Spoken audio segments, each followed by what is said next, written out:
What's happening, everyone? Today we're back. Jeff is in the house yet again. Jeff, you were just telling me about your trip down to, was it your brother's? To get the funny cars? Yeah. That was up to Oregon and back here. Oh, okay. So you sent a couple pictures. That's the my brother's stepson's rail that he's building because he totaled the one at the March meet. Oh, that's the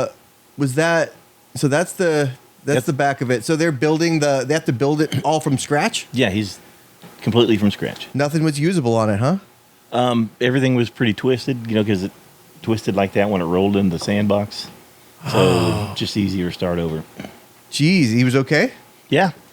There's some great safety devices on there, and fireproof suits and roll cage and helmets, and they've got the Hans device to keep you from snapping your neck, like that one. Like Earnhardt? Yeah, like Earnhardt did. Yeah. That's the new toys. So we ran a rail at the March meet, and it was kind of a funny story. You saw the demonstration we did at the Coffee and Cars in the San Diego Mesa area? Yeah.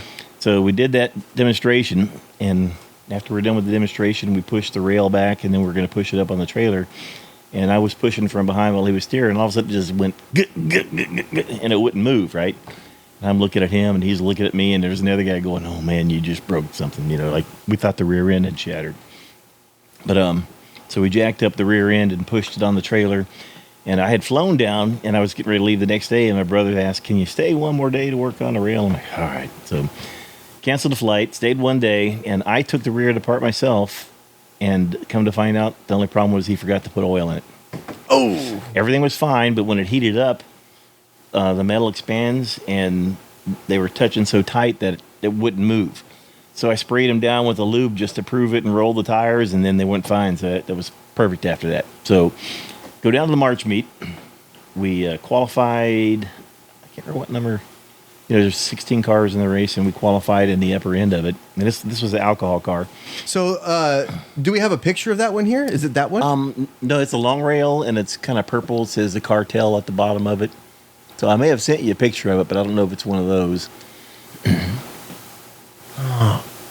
We'll put it in. But so yeah. You've got pictures of it from that Coffee and Cars on the Mesa.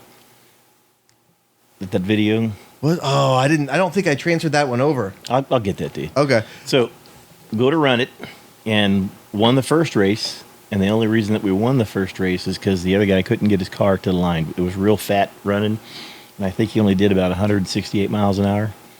So he decides, Rick the engineer doing this calculation, he says, if I drill a 1 point some odd hole in the fuel block up here, and the vacuum side, it should lean it out and go faster, because you never want to lean it out by reducing fuel. Sure. You always want to stuff as much fuel as you can. So he goes, drills the holes in, and we're in the pits. I'm like, should we try it first? Oh no, we're good, whatever. So we get up to the line, and he drilled in the pressure side, fired it up, and it shot fuel straight out the front of it, and that was it. Was it like it wasn't on fire? It was just it was just a stream of fuel shooting out the front, and they immediately shut you off. And they frown upon that. Yeah. Day was done after that. So he didn't like the way that we were treated as an alcohol car. And I get it. The nitro cars are the big show cars. That's sure. What everybody comes to see is a nitro car. But they pushed us back and delayed us and did all that stuff. So I remember him not being real happy about that. So he gets rid of that car. He sells it about the time I got back to Sacramento. I sold the car. I'm like, well, that was fast, Wow. He says, I found 2 other cars. Will you go up to Oregon with me, help pick them up? I'm like, sure, Excuse me. So we drive to Oregon, and we go into this property, and the guy who owned it had passed away, and his son was selling them for the family or something like that. And we go into this guy's garage. Oh, my God. I don't remember how many cars he had in there, but old classics, the 2 funny cars plus other funny cars.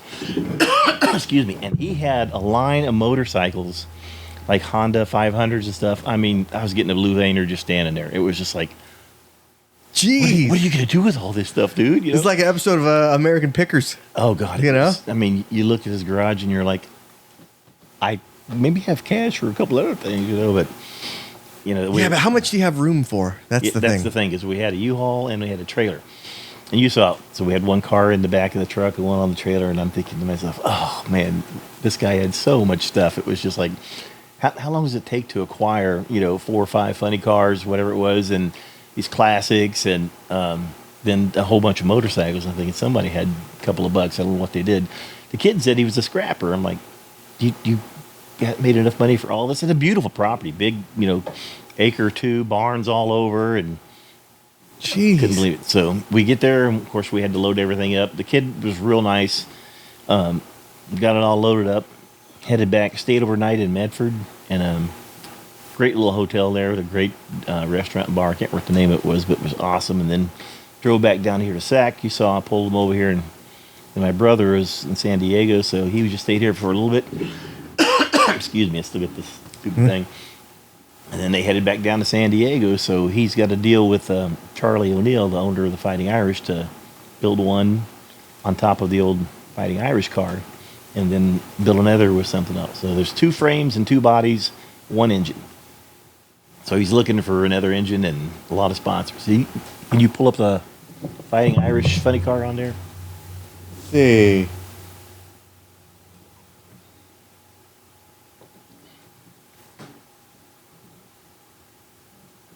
There it is, the green one right there. Beautiful car. Oh yeah, That's the old one. The new one is like the bottom, all the way bottom right. So my brother geez. Rick used to drive for them, and I don't know what happened, why they quit.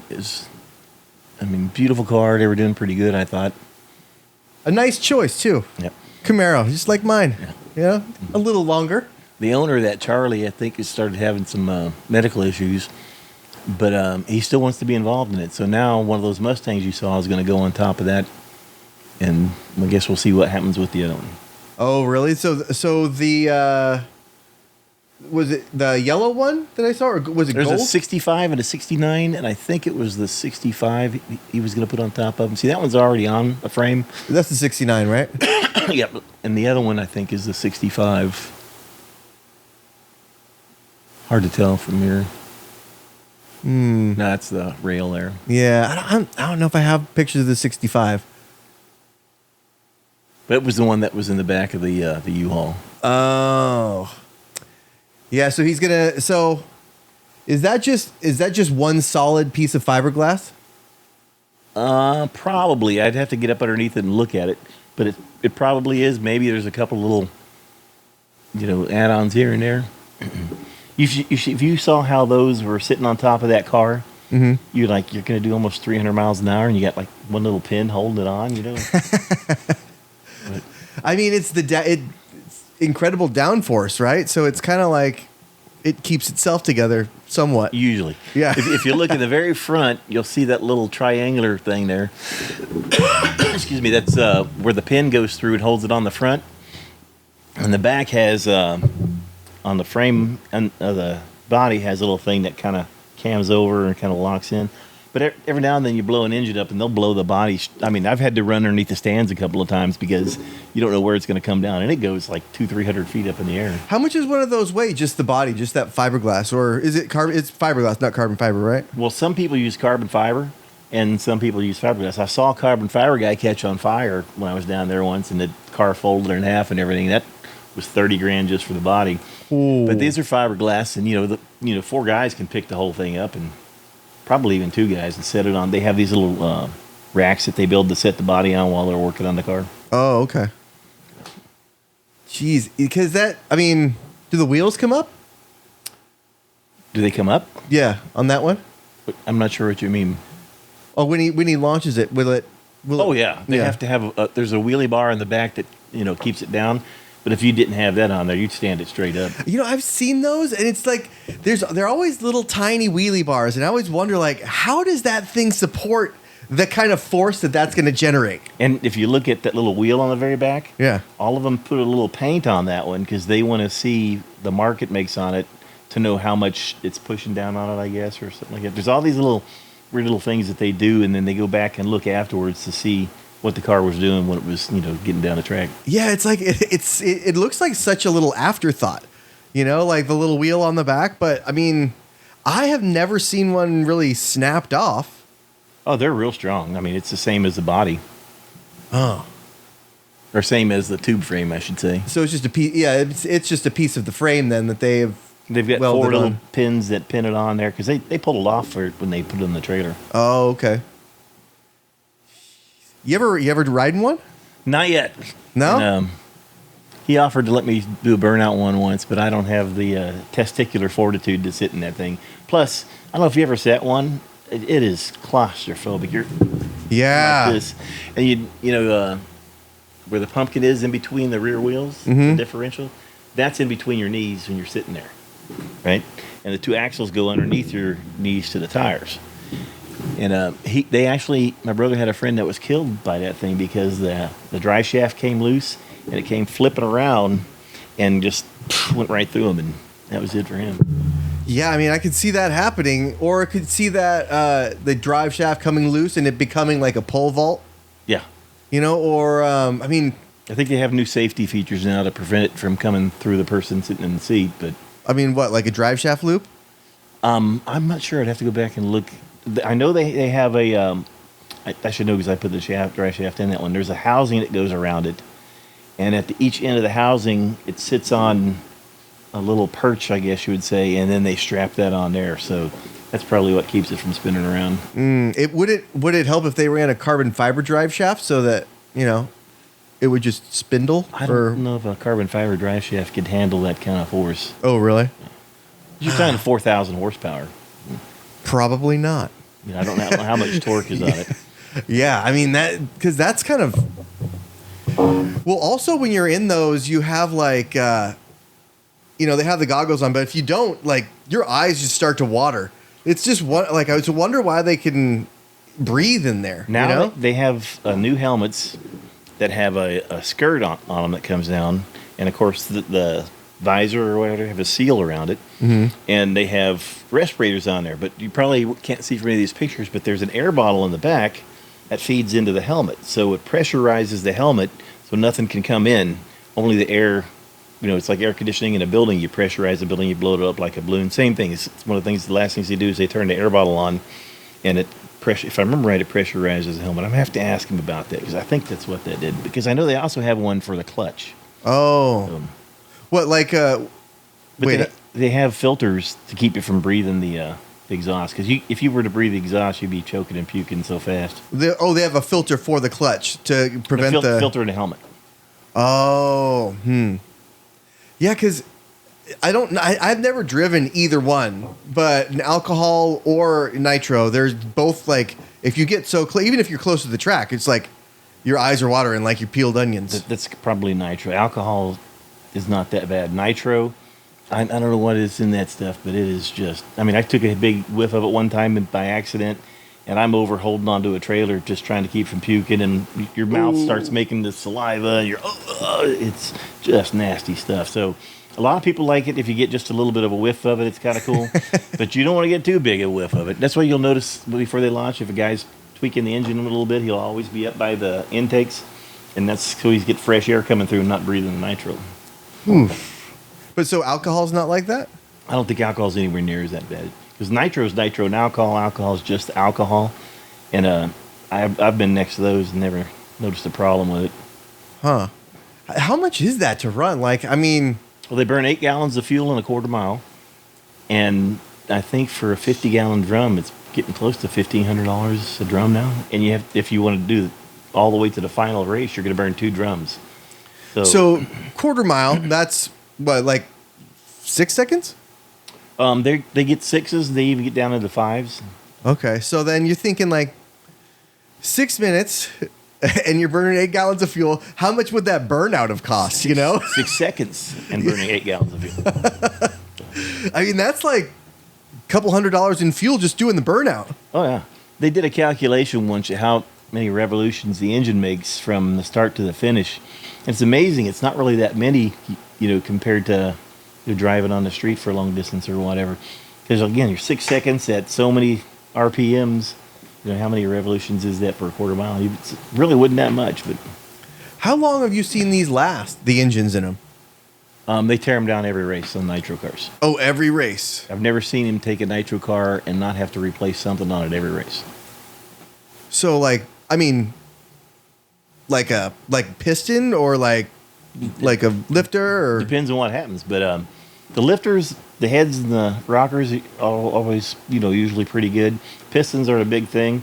I've seen him pull pistons out that had a hole in the top you could put a beer can through. I believe it. Yeah. I mean, nitro burns right through it. I've got a piston in my garage I should have brought where it builds up so much pressure it blows by the side, and the lube rings, it just flattened them out on the side of the piston. So if it's like that, it's not too terrible, and he'll go through with a honing device and hone the cylinder out and put a new piston in. If the cylinder's too screwed up, they got a thing, looks like a golf club with a round thing on the end of it. They take it, and it's like a dent puller. They'll pull the whole piston or the whole cylinder out and pop a new one in between races. Oh, nice. But there's say a grenade one. We had friends down there that grenaded once, and the rods, you could see them sticking through the block. And the rods I don't know if you've ever seen the rods in a nitro car. They're big, huge, fat things. And it blew through it like it was just hot butter. You couldn't believe it. So, like, what are you running in here to get 4,000? Like, what kind of engine is this? Like 426 Hemi. Okay. But it's not a street Hemi, right? So the block is all aluminum. You could pick the block up yourself. It only weighs about 80 pounds. It's all aluminum. It can take that kind of heat, that kind of punishment? Yeah. As long as everything goes well, if something blows up, of course, and it'll just scatter it. Well, that's the real trick. Yeah. So it's an aluminum block, like a Hemi, like just or like a 454 or Well, most of the guys out there like the Mopars, oh really? the Hemis. They actually have hemispherical. Yeah. Oh really? Okay. Well, so And they have aluminum heads. Like I said, this is not something you're going to see out on the street. And you probably didn't notice, but there's no cooling on these engines. they air cooled? They're not cooled at all. They only got to run a quarter mile. So when it's idling there, you're just kind of like on borrowed time. Yeah. So how long do they usually last before you need to shut it down? Because you got the staging, and you got the pass itself, and then do they shut it off and just bring it back? You never fire it up until you're at the line. And the way they fire it up is they've got a handheld starter motor that's got a cord that runs back to 3 12-volt batteries. I don't know if it's 36 volt or 12, in 12 volts. There's a lot of amps. But that's got a little rack on it. You push onto the top of the engine and twist it, and it holds it there. You can let go and it'll just stand there, right? And when they're ready, if somebody will say fire in the hole and you hit it, it fires up, then you pull that off and then burn out quarter mile run and shut it off at the end of the run or sooner, depending on what happens. You don't roll up to the line with it. Okay. You have it towed up to the line. Oh man, it's so much for like the 6 seconds, 6 seconds of this. Wow, with a pumpkin right between. Hopefully it's just this because sometimes you see them. I mean, they're trying to keep it in the middle of the track. I've seen them hit cones out there. I've seen my brother hit cones once when he had the loan car, and they had that little canard in the front of the rear tire. Mm-hmm. And it was just a styrofoam block, but you hit it at almost 300 miles an hour, and it dented that. That was sheet metal. It put a big V right in the front of the sheet metal. Oh shit! And of course, everything on those is money, Yeah. So he actually drives these. Yeah. You've never driven them? I've never driven these. Man, I don't know if I have the testicular fortitude to drive one of those. It's tempting, maybe let you do it or whatever. Then I'm thinking. He stepped on one once, and his intestines came out through his belly button because that's how much G-force they have. So he had to have his intestines put back in. He's had his neck put back together, and he had his intestines come out of his belly button. Yeah, that can happen inside, underneath the skin. It did happen, and then he had to have some mesh sewn in and his intestines put back. You'd love to talk with him. He's got so much. Experience under his belt is ridiculous. He worked on Toyota IndyCar race team and off-road teams. He's built space shuttle parts. He helped redesign the intakes for the F-14 Tomcat. I mean, that's one of my favorite planes. Yeah, he is he's got a lot of experience and knowledge under his belt. You'd love to talk with him. Man, jeez, oof. I mean, I could see why you haven't done that. I mean, if my brother had that kind of thing happen to me, I'd be like, I think I'm good. You know? Plus, I've been out the track a lot and I've seen a lot of stuff. And Shoemaker from Sacramento was killed. That was at the 50th anniversary of the March meet. And he and the two pairs, they were the two pairs right in front of my brother and the other guy. So, and my dad was down at the end of the track with his wife watching to see what happened, right? So he stepped on the gas. They take off. Looked like a great run, whatever. Then we're waiting and waiting and waiting. I'm like, what the hell's going on here? We're ready to go. Well, we didn't know it. And I talked to Shoemaker's son up here at the flea market, and he said that his team didn't tighten him in well enough. I don't know what the reality is, but the son told me this. He said they stepped on the gas, it threw him back just enough to snap his neck, kill him instantly. Oh. And he died with his foot on the gas. So he went across the end of the line about 250 miles an hour. And so the quarter mile is 1,320 feet. And then they've got 3,000 feet of safety track for you to stop in. Then they got the litter box at the end, the sand and all that. And then there's the end of the property. And I talked to my dad. He said he kept accelerating past the finish line.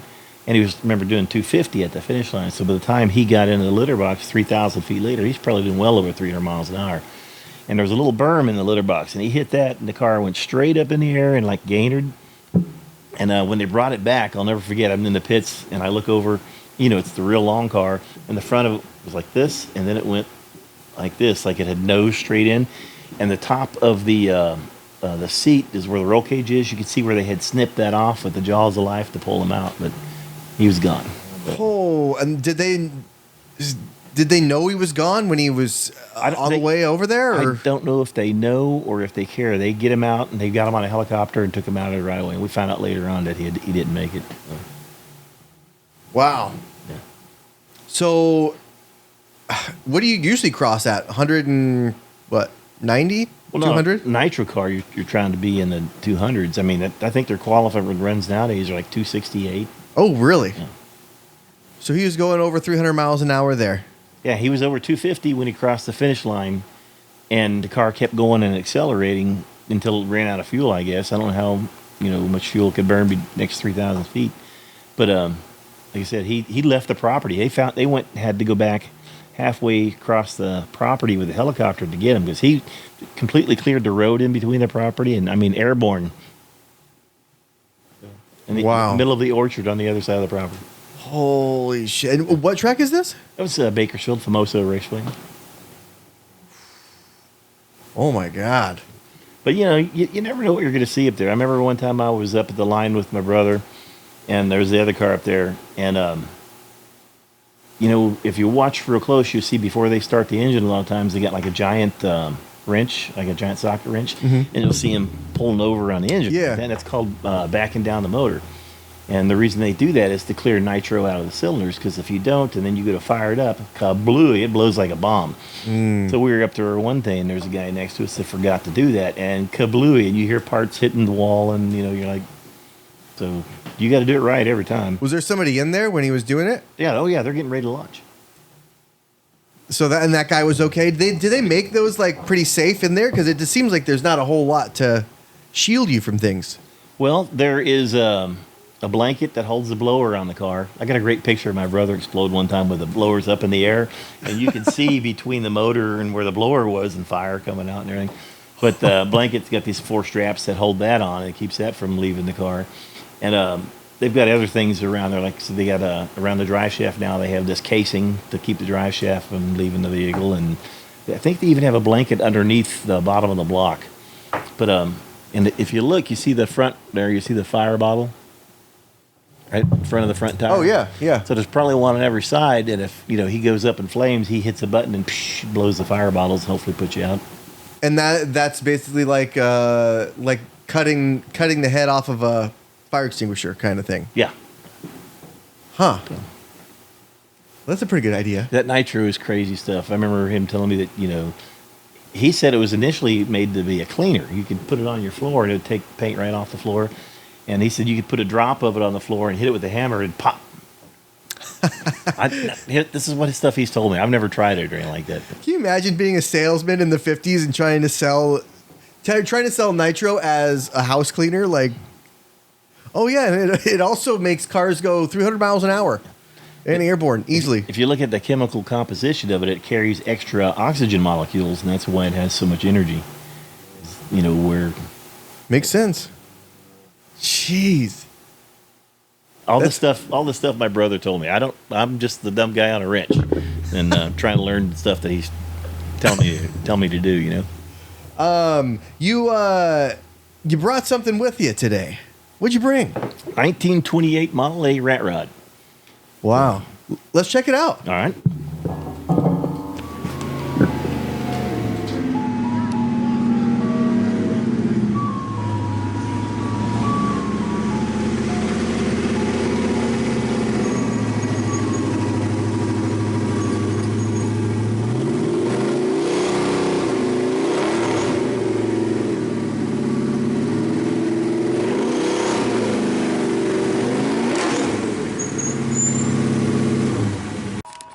So what are we looking at here? It's a 1928 Model A. Model A Ford, and it's got a 454 in it that's bored 100 over. Had to shoehorn that thing in there. Yeah, look at that. My goodness. Wow. Turbo 400 tranny, and a 9-inch Ford rear end. I hate the stall converter, but my brother put that in there. But you have to let it warm up and rev up to get it going. But he made that to where he wanted to be able to do burnouts and stuff. So he's got this thing on the front. There's a little red button on a thing up there, and that is supposed to lock the front brakes up. Oh. So you can. It's like a line lock. Yeah. Oh. I'll be damned. You can do a burnout going down the street, but I did that once, and it scared me so bad because it's short wheelbase. Oh, dude, I was going back and forth. And I did it in front of my house, and my wife was out front and saw me, and she chewed me out after. What are you doing? I'm not going to be a freaking widow. Blah, blah, blah, you know. Oh my goodness. But it was a trip. Master line. Yeah, my brother's got a set of Halibrands he wants me to put on there. You know, the original Halibrands. And those are the magnesium ones. Dude, when I changed those out and put the tires on, you know, because it's got the center shaft. I had to repack the bearings and put them on there, and what a pain. That does suck to do. I haven't had to do that in a long time. Did you have a bearing packer, or you do it in your hand like the old-fashioned way? By hand, felt like Donkey Kong doing it. Yeah. So no roof here today. Usually it was a cloth roof, and I don't have that for it. I used to have a surfboard up there with a big fin on it, and that was just to give me a little bit of shade. But my wife wouldn't ride it unless I took that off, so. I mean, it kind of goes with it. You still use it? You still have the surfboard? Yeah. Yeah, I might put it back on there one of these days. Did you notice anything about the seats in the front? Let's see. Oh, look at that! That. Grand National V6 Turbo. Buick. They also had a Buick GNX, which had a little bit more power to it. 1987. My dad had the first Grand National series that came out. It was not turbo. And really? He got rid of that, and he bought the next year, which was turbo. And I stepped on that thing one time and about looped it in the parking lot. It was just amazing the power that thing had. Yeah, I mean, it embarrassed all the V8s of that era. Yeah. For sure. Oh yeah, it was posi tractor and everything. So everything in there, like I said, it's a rat rod. It's not made to be pretty. It's just made to have that rat rod look good. It's very functional. Got the Grant steering wheel, of course. My wife calls it the chinchina. That means something in Spanish. I'm not quite sure what that means. So was this the original place where the radiator was? For gasoline. Oh, that's for gas. Radiator was originally where the radiator is now. That's the part of the radiator housing, and you still got a bullet hole in it when it had a bullet hole in the field. Bullet hole? How'd that happen? Al Capone? They had it since my uncle pulled it out of the field. Oh man. Well, they missed. They missed the driver. Yeah, like I said, this was halfway up in the mud in the field when my uncle found it and pulled it out. Wow. So give it a good scrubbing. So what were you saying? You were telling me earlier about the paint. So when my aunt decided to get rid of the car because she needed a couple bucks. My brother Rick drove to, I believe they were in Indiana, and he put it on a trailer, and on the way back, the paint started blowing off of it because even though my uncle was a good mechanic, apparently he wasn't a great painter or body guy. Ah.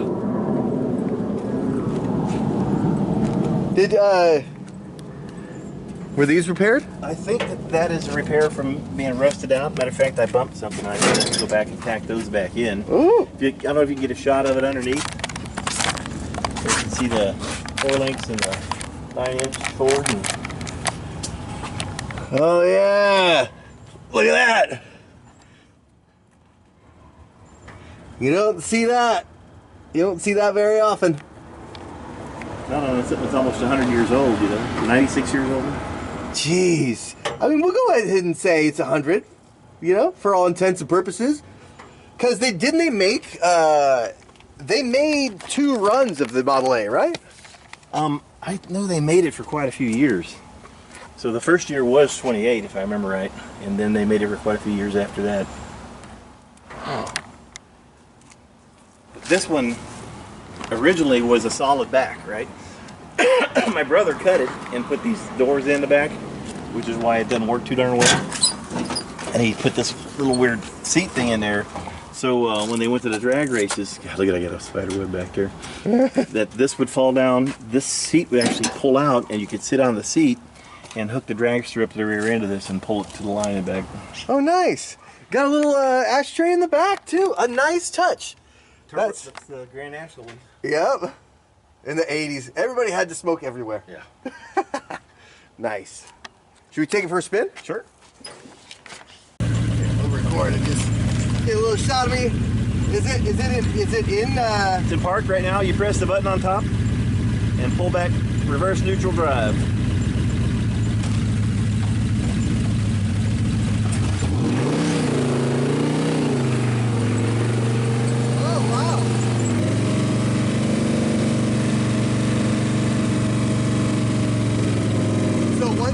warmed up and you don't have to rev it like that? Nah, it goes a lot better when it's warmed up. Oh. But the only way to warm up the transmission is to drive it around. Yeah.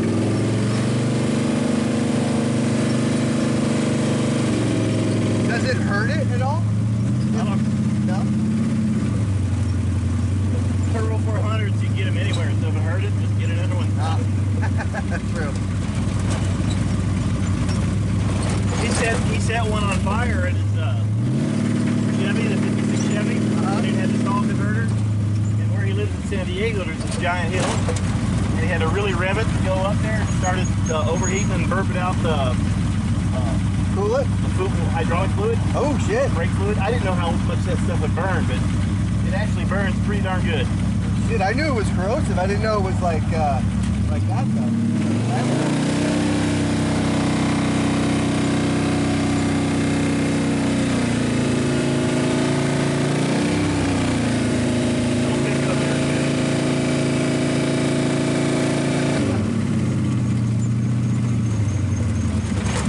Neighbors aren't real fond of it.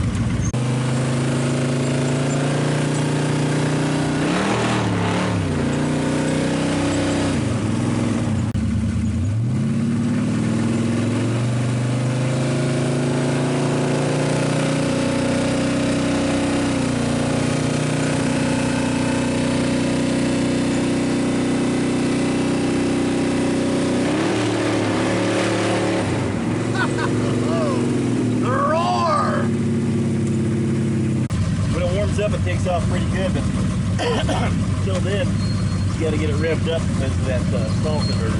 Ah. What RPM is that stall converter? Like 3,200? 3,000. Ah. And it's real slow over the curb, or just park up against the curb. Woo! Ah, it's just throw a little rev.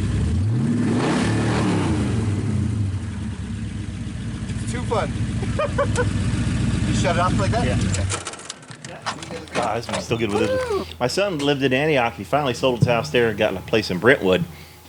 Antioch is now the new violent capital of California. Oh yeah. And, Oh yeah. It's bad there. I was so glad he got out of there. I used to live there. I had a house there for a while, and I remember when I first moved in, brand new neighborhood near Deer Valley High School. They had a rolling gun battle in the street. No shit. It's like, the heck is this? Where did I move to? You know? A gun battle? Yeah. People shooting each other driving down the street. This is in a brand new, nice neighborhood. I mean, my friend, a good friend of mine used to live in Antioch, and it was, I think it butted up against Deer Valley Road, like the back of his house, and so he would always hear gunshots, and sometimes he would, get the casings. He'd just go right out there and grab a casing, or because it's all over. There was a couple bullets stuck in his fence. I found one on my front porch right over here. It was after 4th of July. Somebody went out and... I found one in my roof. Here? Yeah, because when we moved in, I had to get a new roof. And the roofers were like, hey, look at this. They were, and they made a huge deal out of it. And they're like, look at that. I was like, oh shit, looks like a 9mm. So yeah, somebody probably just, pop, pop, pop, and it came down. But shit, I mean...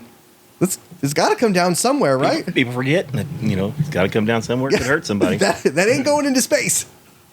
But let's talk about the Model A. All right. Which we just drove around. This is it's a 100-year-old car for all intents and purposes, right? 1928, you said it was? Yep. Literally was found in a field halfway buried in the mud by my uncle, who was a mechanic for, I believe it was TWA Airlines in Tulsa, Oklahoma. Somehow he ended up in Indiana. I don't know how, but I guess they move around a bunch. And the first time I saw it, I was like 8 years old, and it was in pieces all across his garage floor, all in primer.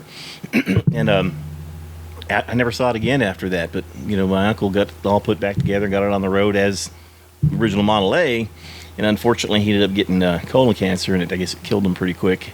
Oof. So it sat for 20, 25 years.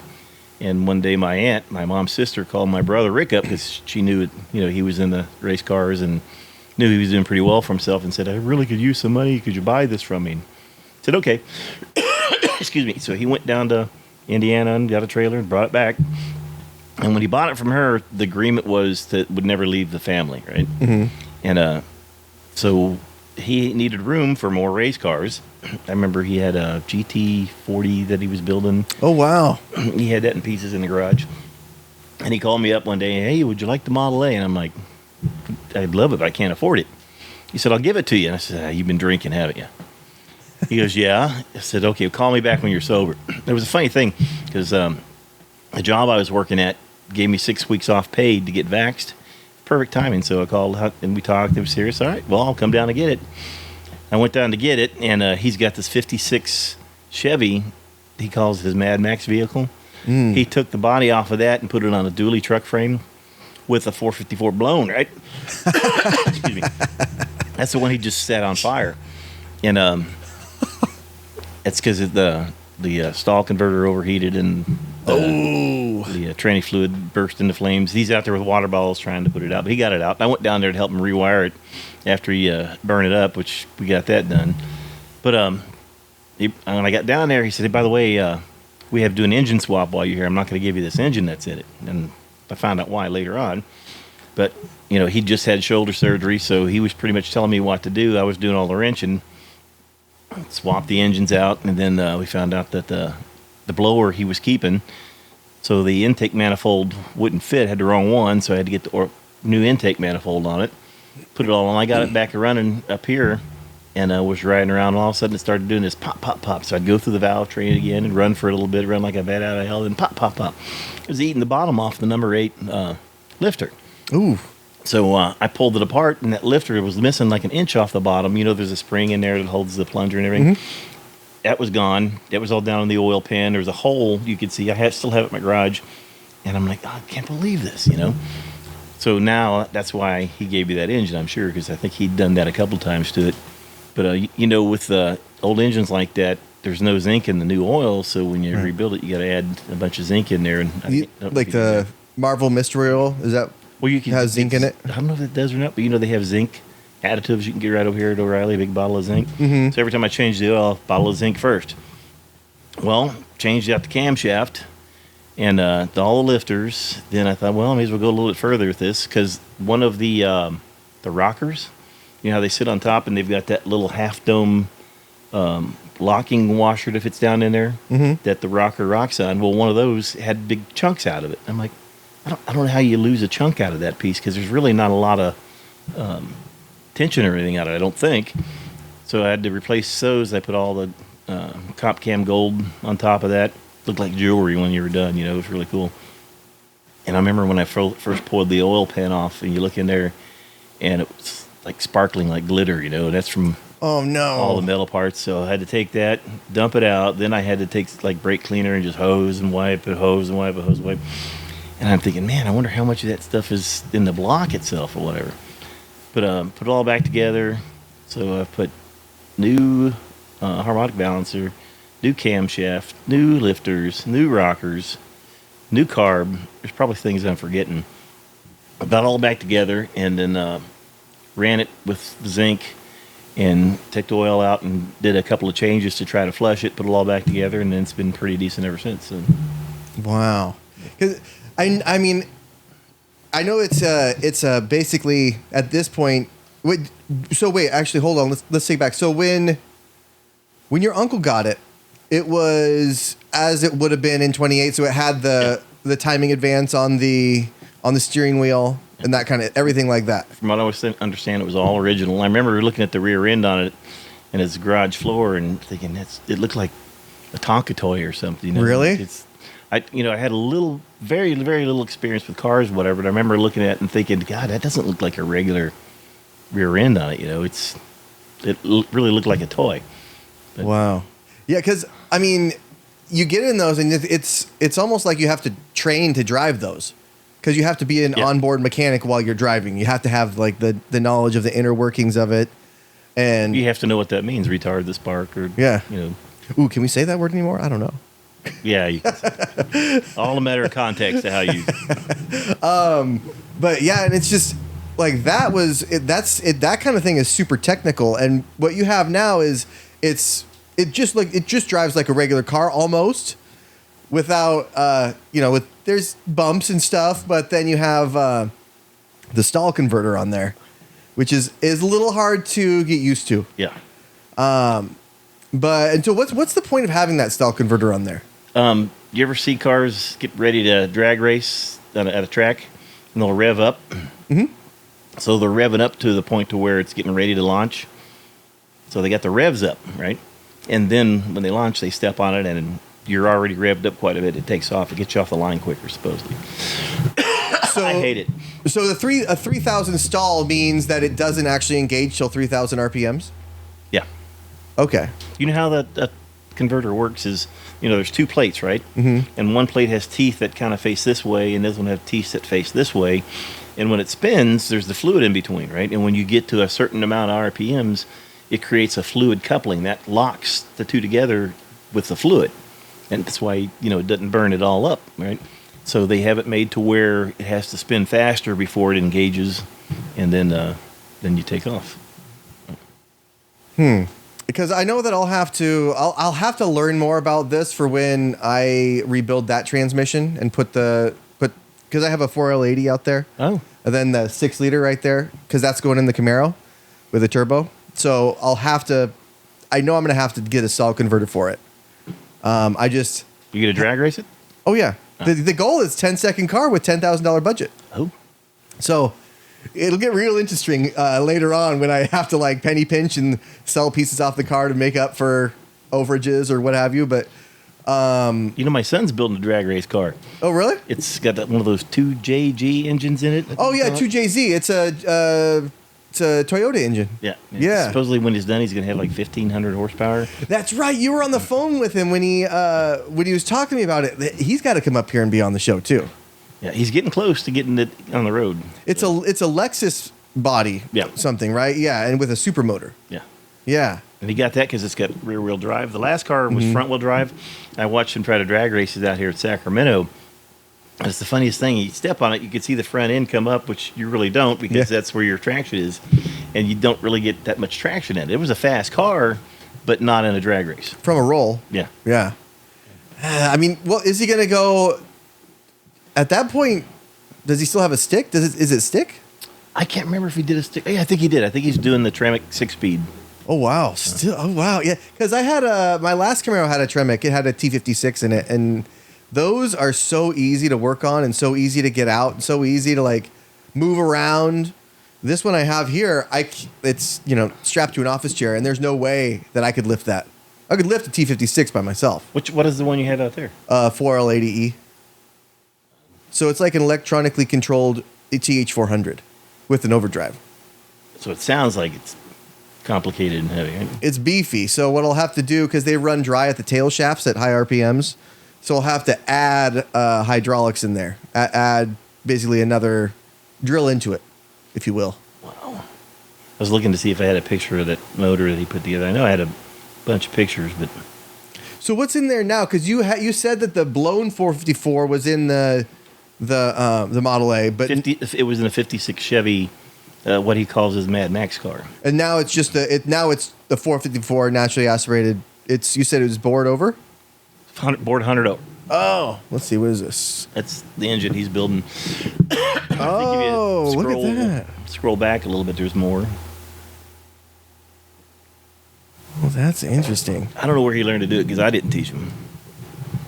That's sweet. Send me those and we'll put them on there. Yeah, that's that's a hell of a build for that kind of horsepower, but that kind of horsepower is different than the V8 horsepower. Yeah.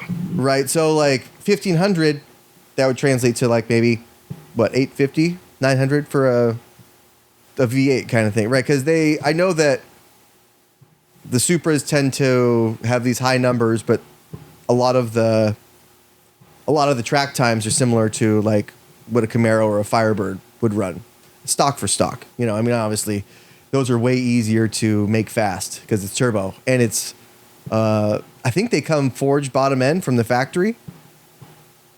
So there's a high ceiling with those. A lot of people everybody wants one of those motors. And I don't even know if it's like if there's an equivalent of that for American cars, maybe LS motors. I was really surprised that they get that much power out of a straight six. Oh yeah. They seem to be able to take so much punishment, and I mean I haven't heard of a lot of people blowing the motors. Everybody loves them. So hats off. I got to see that when it's finished. Yeah, I can't wait to see it too.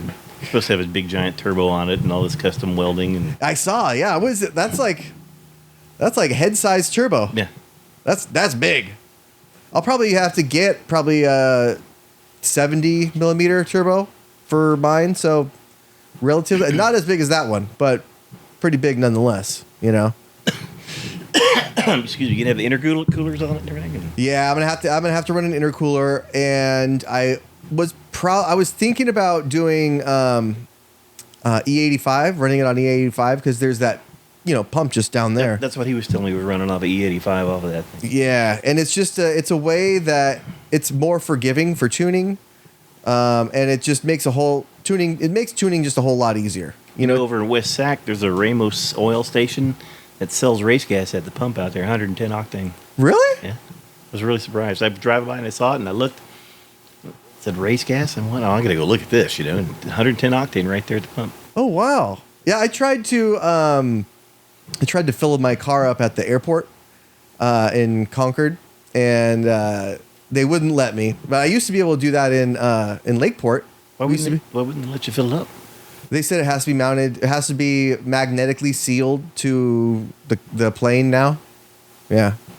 Huh. So, because I used to be able to run avgas in like our boats and our jet skis and stuff like that. 100 octane, lightly leaded. So when you said at the airport, I thought maybe it was a gas station at the airport. You're talking. Oh yeah, the actual fuel that the planes use. Yeah, oh, yeah. Yeah. That makes little sense, but we used to be able to do that, and it's a lot better for carbureted motors. It's not great burning the lead. We like our IQs where they are. I was surprised you can still get leaded fuel. You can go down to like Tognotti's and buy it in 5-gallon drums. Oh really? Yep. I didn't know that was legal, but they said, yeah, they got order it right there. Well, pretty soon they're working on making it illegal even in planes. You know? Leaded fuel? Yeah. I didn't know they were still using it. Oh yeah. That's what avgas is. It's 100 octane lightly leaded. Huh? 100 LL. Yeah, but I mean, it's better because the lead Lubricates. Right? it lubricates, but I've also heard that it has a cooling effect. Somewhat. I don't know. No That could be idea. bullshit. I don't know. I've been known to spew bullshit before. Me too. How do you go? You got to think back. Is that what I saw? You know, you get older, your memory gets weird. So you said it's a TH400 in there. Yeah. Okay, and so that's a 3-speed. And 9-inch Ford rear end. I don't know where you got it from. 454. Why the 4-link? You know, I kind of wonder if they weren't just sitting around bored. What do you want to do? I don't know. What do you do? Hey, I got this Model 8. Well, I got this 4-link. Think we can 4-link it? Yeah. I swear, I bet you a lot of stuff happens like that. So it came with leafs on the front and leafs on the back? I don't remember what was on the back. You saw the leafs on the front, right? Yeah. Yeah. Big smile on there. Yeah, like a Monopoly Man mustache almost. And you see that little bracket I put on there to keep the leaves from... Yeah, that was handy. Well, kind of necessary. What a pain it was because you have to jack it up. And when you jack it up, you have to let the tires hang to take the pressure off the leaf. Mm-hmm. Then you beat the leaf back together, and then you drop it back down again. And that you can't get a jack underneath that front drop axle because it's so low to the ground. Mm-hmm. So I have to run it up on a couple of ramps, and then I can jack it up. And you got to jack it up and like I say, the tires have to hang to take the stress off the leaf. So, Right. big pain of it. You mentioned that wood on top, and cars aren't built with wood anymore, but that wood on top is original. It's original from 1928. Like that's some old growth right there. Old growth lumber. Yep. That's I don't wild. know what they used, but But stuff. it has to have gotten wet and it hasn't rotted at all? It feels real light, like, you know, it's softly dried out. Yeah. But no, it's been out in the sun, rain, and Yeah, because I mean, even if it wasn't ever in the rain, just moisture over time, I would. I have it underneath a little carport now, so it's most of the time it's out of the sun and out of the weather. But before I got a hold of it, who knows? You know, it could have been out in the driveway all the time. Did you have to do anything to it, like restore the wood at all? Haven't touched the wood. Wow. And I'm thinking about doing. But my wife hates to ride around in it because she says it looks old and ugly.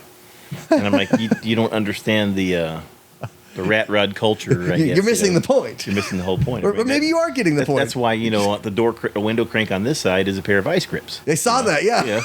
So it has that rat rod look to it, but she wants to make it look pretty and everything. And I said, well, if you want me to paint it, you're looking at $30,000. She goes, it's not that important. Yeah. You know.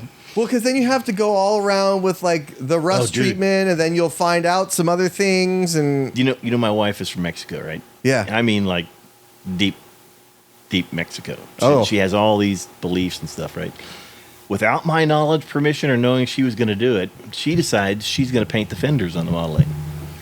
So she gets into my little shop and everything, and she sees black engine paint. It's shiny engine paint. Oh, this would be perfect. And she gets out. She doesn't tape anything off or whatever.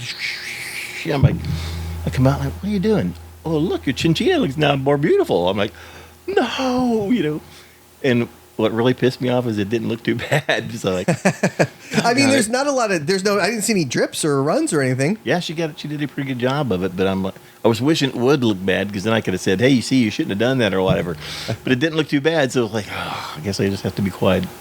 I mean, but the point of a rat rod is that, because, well, and maybe not the only point, but one of the points of a rat rod is you don't care about the dings. If you get a scratch on it, it's okay. And it's not like you're gonna flip your lid because now your paint job is ruined, right? It really is such a less stressful way to own a car. And what's funny is when I took it to get the front end aligned on that drop axle, one of the guys there, I swear he was almost in tears. Oh man, I want one of these so bad. He was just going on and on up to the point I was like, man, just line it and let me get out of here, you know. But he was really digging it, son. Oh, well, I mean, not everybody understands. Not everybody gets it. Yeah. You know, bless their hearts. If you look at some of the TV shows, I think it was at Fast and Loud where some of the first cars they did were rat rods. And he did one with a motorcycle. I remember they sold it for like 80 grand. I'm like, somebody paid you 80 grand for that? Get the heck out of here. But somebody who really wants it, I guess. I feel like they get those buyers lined up ahead of time, and then they build it to their specifications. Maybe. You know, and they put that whole show on where it's like, well, we got to sell this. We got to sell it now. And it's like, oh, we sold it. It's never at the point where like, oh, we didn't sell it. He ended up buying it back years later because it was one of the first builds he wanted to buy back. And he bought it back for some astronomical amount of money. I'm like, okay, whatever. So I guess it was a good investment after all. I don't know. Weird. Had a lot of cool things on it. You know, it had the gas pedal. If I remember right, it looked like a bottom of someone's foot, the toes. Oh, really? That, you know. like they have on the cartoons? Yeah. Oh. Well, all right. Well, Jeff, been real? Fun times. Hey, bring next time, you got to bring that GTO. It's got to get done. I'm supposed to get the engine this week. I talked to him last week. He said he's got all the balancing done. It's now in the assembly stage. It's on he's got benches where he brings motors in to assemble them. So I'm hoping I'll pick it up and I'll be able to start slapping that together. And the guy who's building that rail you saw on the rack in his garage, he's the one that's going to make me a good oil pump for it. Because, you know, the old big blocks, you want to have oil circulating real good, and you have to put the zinc in it and all that. But right. he makes those for the funny cars and the top fuel rails and stuff. So guess he could be able to make one for an old poncho, you know. I mean, I trust him Yeah. if that's the case. Yeah, I've seen his work, and he does really good work. Titan Speed Engineering. You can see his sign right on the side of the rail before he went to the litter box. Oh. It was all pretty, you know. Okay. Well, I can't wait. Yeah, me too. Can't wait. All right, man. Jeff, take care. All right, guys. Josh. See you later, guys.